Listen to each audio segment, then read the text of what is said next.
Start by powering off your Dragon and removing the trolley cover. Next, remove the chuck teeth by loosening the chuck until all 4 teeth can be removed. It is recommended to rotate the chuck 45 degrees from load position before starting. This will ensure that the chuck teeth do not become jammed between the chuck and the rail upon removal.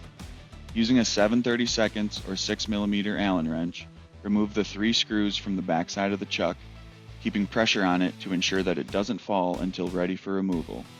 After you have removed the screws, remove the chuck from the machine by sliding it forward. Be careful with this as the chuck is heavy. Set the chuck on a flat, stable surface such as a table or the floor. Spray the chuck slots with brake cleaner and then blow off the chuck with an airline. Next, lubricate the chuck slots with WD-40 Specialist Gel Lube and rotate the chuck gears to work in the lubricant. Do not use regular WD-40. Next, reinstall the chuck by reinserting the 3 bolts you removed earlier to the back side of the chuck. Finally, reinstall the chuck teeth.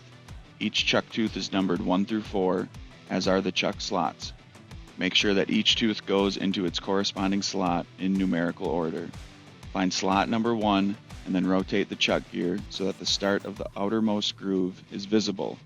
Back the gear off, insert the chuck tooth, and tighten the chuck to secure the tooth in place. Repeat these steps for the next 3 teeth.